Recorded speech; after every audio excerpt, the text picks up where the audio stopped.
Hello everyone, how are you doing? Welcome back to a relaxing ASMR World of Warcraft video.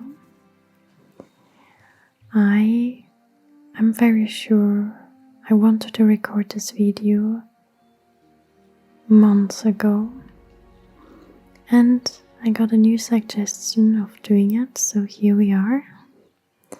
I am in Don't be scared of my weak auras. You're not going to see them. I will fix some nice visuals for you. I'm in Ironforge and I'm going to read the books in the library. Before I start, I just recorded a Westfall exploration and I wanted to ask if there's any dungeon you want me to explore, because I'd love to slowly go through all of them.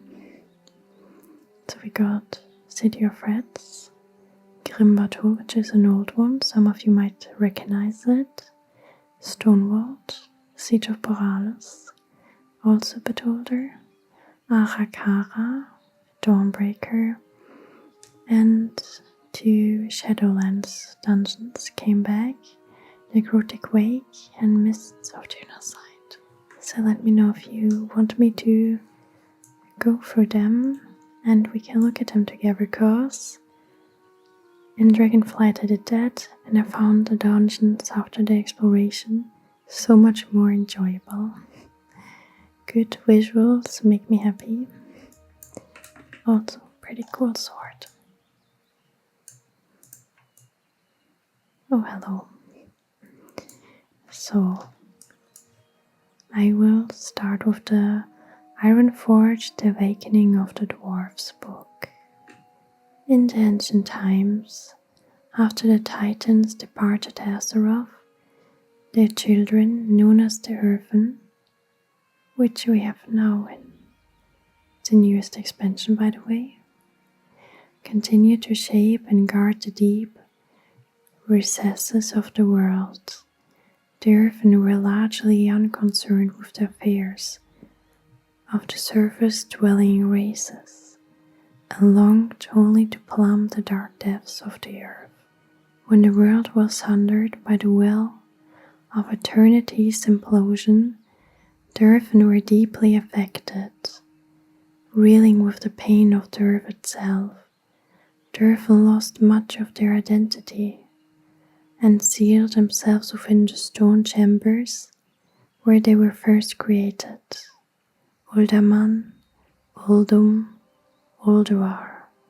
These were the names of the ancient Titan cities, where the Earthen first took shape and form. Buried deep beneath the world, the Earthen rested in peace for nearly 8,000 years.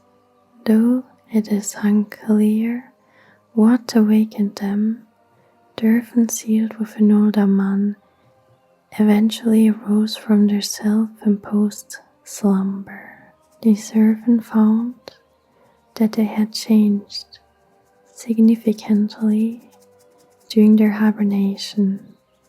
The rocky heights had softened and became smooth skin, and their powers over stone and earth had waned. They had become mortal creatures. Calling themselves dwarves, the last of the Earthen left the halls of Uldaman and ventured out into the waking world. Still lulled by the safety and wonders of the deep places, they founded a vast kingdom under the highest mountain in the land.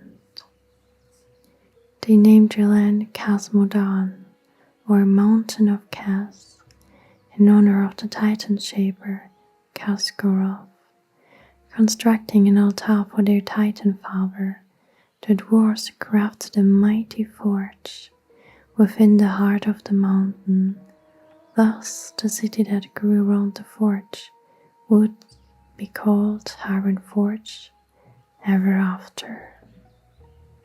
The dwarves, by nature fascinated with shaping gems and stone, set out to mine the surrounding mountains for riches and precious minerals. Content with their labors under the world, the dwarves remained isolated from the affairs of their surface-dwelling neighbors. We're done with that book. The next one is here. It is The War of the Three Hammers. The dwarves of Ironforge Mountain lived in peace for many long centuries. However, their society grew too large within the confines of their mountain cities. Though the mighty High King, Modimus Hanvilmar, ruled over all dwarves with justice and wisdom, three powerful factions had arisen amongst the dwarven society. The Bronzebeard clan, ruled by Thane Motoran Bronzebeard, held close ties to the High King and stood as the traditional defenders of Ironforge Mountain. The Wildhammer clan, ruled by Thane Cardor's Wildhammer, inhabited the foothills and cracks around the base of the mountain and sought to gain more control within the city. The third faction, the Dark Iron clan, was ruled by the sorcerer Thane Torisan. The Dark Irons hid within the deepest shadows under the mountain and plotted against both the Bronzebeard and the Wildhammer cousins. For a time, the three factions kept a tenuous peace, but tensions erupted when High King Anvilmar passed away from old age.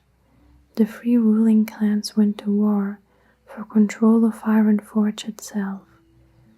The dwarf civil war raged under the earth for many years. Eventually, the Bronzebeards, who had the largest standing army, banished the Dark Irons and Wildhammers from under the mountain. Cardros and his Wildhammer warriors traveled north through the barrier gates of Don Halgas, and they founded their own kingdom within the distant peak of Grimbatol. There, the Wildhammers thrived and rebuilt their stores of treasure. Okay, we have to explore Grimbatol. I'm actually curious now to link everything. Torisan and his Dark Irons did not fare as well. Humiliated and enraged by their defeat, they vowed revenge against Ironforge, leading his people far to the south. Torisan found the city, which he named after himself, within the beautiful Red Ridge Mountains. Prosperity and the passing of years did little to ease the Dark Irons' rancor towards their cousins. Torisan and his sorcerer's wife, Modgud, launched a two-pronged assault against both Ironforge and Grimbatol. The Dark Irons were intent on claiming all of Khazmodan for their own. The Dark Iron army smashed against their cousins' strongholds and very nearly took both kingdoms. However, Madoran Bronzebeard ultimately led his clan to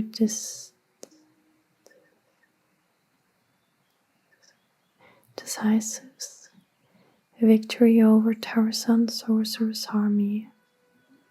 Torisan and his servants fled back to the safety of their city, unaware of the events transpiring at Grim Battle, where Modgon's army would fare no better against Cardros and his Wildhammer warriors. As she confronted the enemy warriors, Modgod used her powers to drive fear into their hearts. Shadows moved at her command, and dark things crawled up from the depths of the earth to stalk the Wildhammers in their own halls. Eventually, Modgod broke through the gates and laid siege to the fortress itself. The Wildhammers fought desperately, Cardros himself wading through the roiling masses to slay the sorcerer's queen. This is actually some crazy content here. With the queen lost, the Dark Irons fled before the fury of the Wildhammers. They raced south toward the kingdom's stronghold, only to meet the armies of Ironforge, which had come to aid Grim Battle.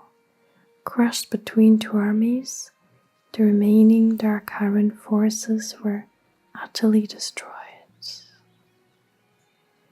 The combined armies of Ironforge and Grim Battle then turned south, intent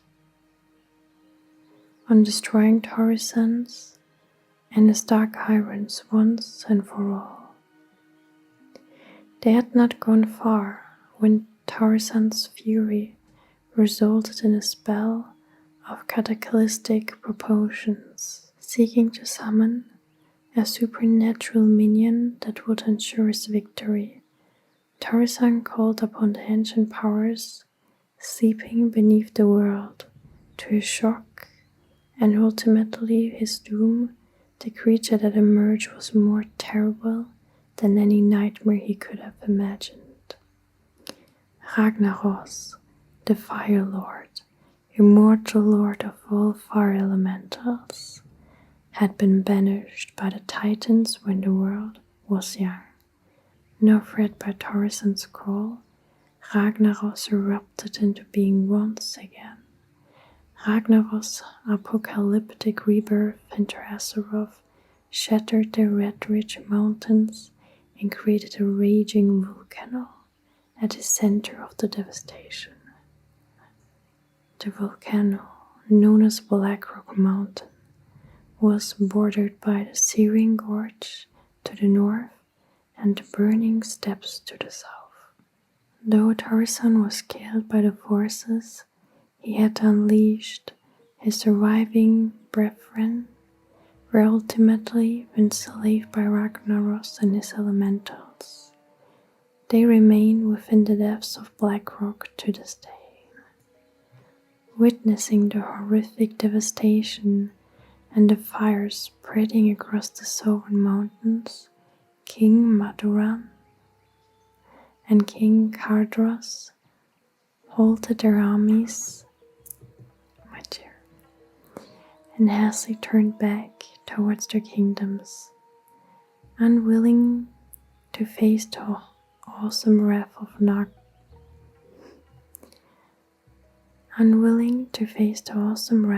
Ragnaros. The Bronzebeards returned to Ironforge and rebuilt a glorious city. The Wildhammers also returned home to Grim Battle. However, the death of the Modgod had left an evil stain on the mountain fortress, and the Wildhammers found it uninhabitable. They were bitter in their hearts over the loss of their beloved home. King Bronzebeard offered the Wildhammers a place to live within the borders of Ironforge, but the Wildhammers steadfastly refused. Cardros took his people north towards the lands of Lordaeron. Settling within the lush forests of the hinterlands, the Wildhammers crafted the city of Airy Peak, where the Wildhammers grew closer to nature and even bonded with the mighty griffins of the area. Seeking to retain relations and trade with their cousins, the dwarves of Ironforge constructed two massive arches, the Fandral Span, to bridge the gap between Casmodan and Lordaeron.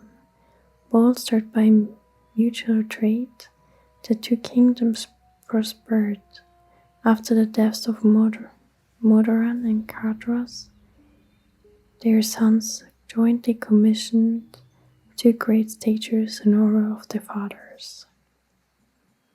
The two statues would stand guard over the pass into the Southlands, which had become volcanic in the wake of Ragnarok's scorching presence.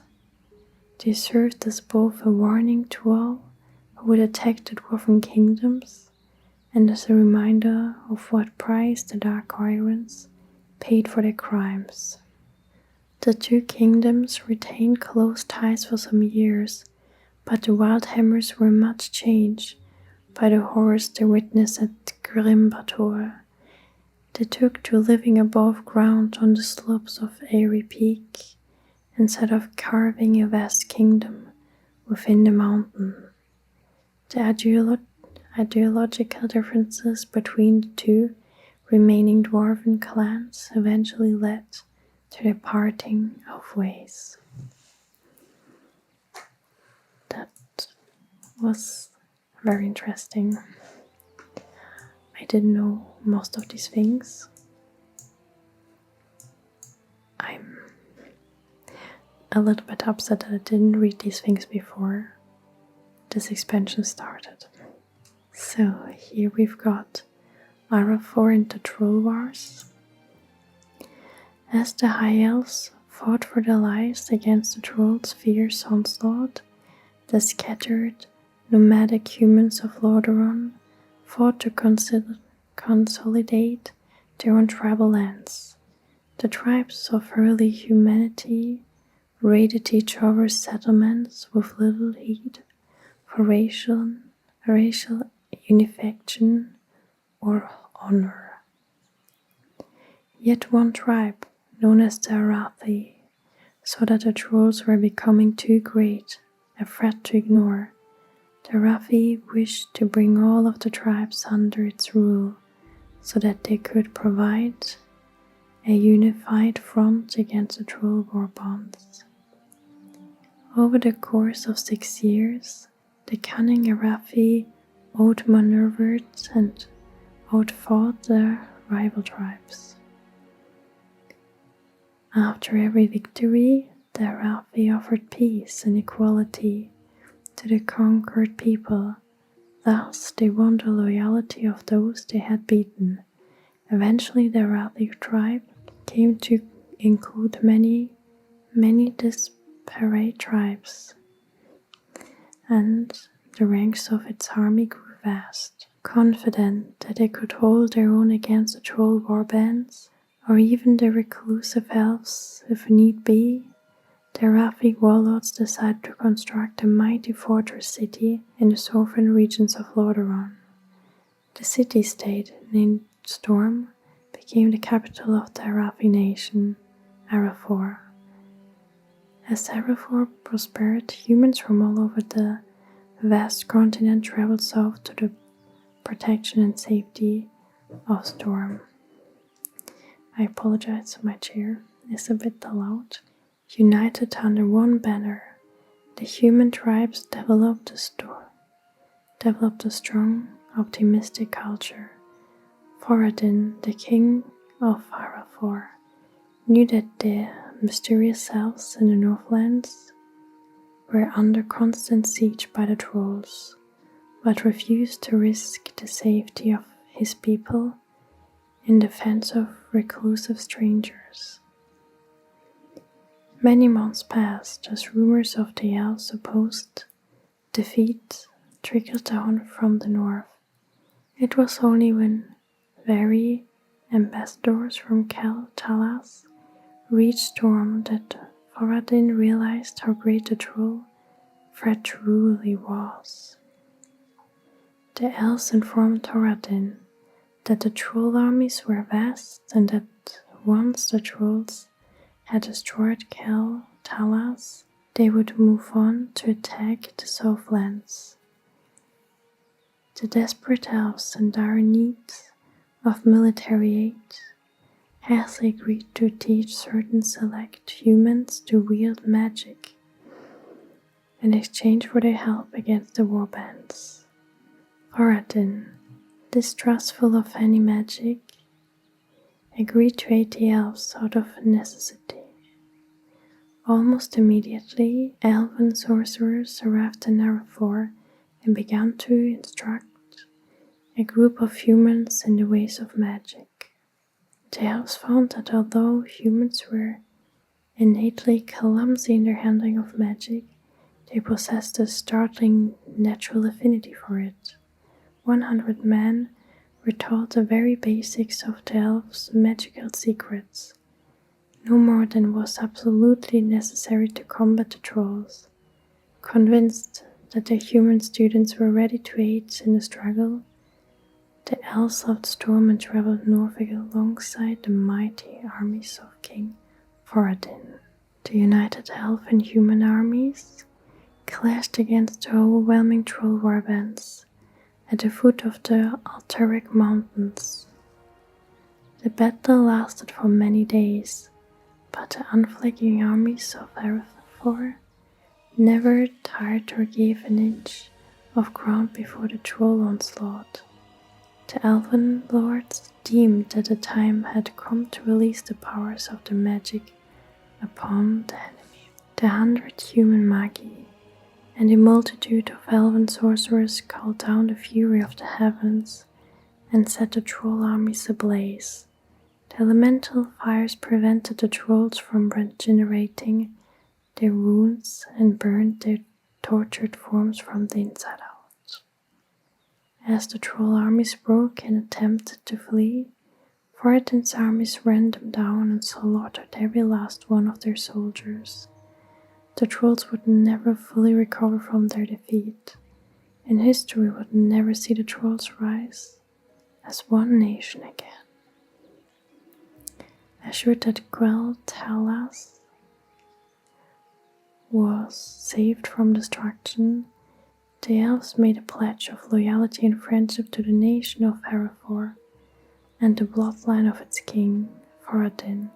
Humans and elves would nurture peaceful relations for ages to come. Interesting.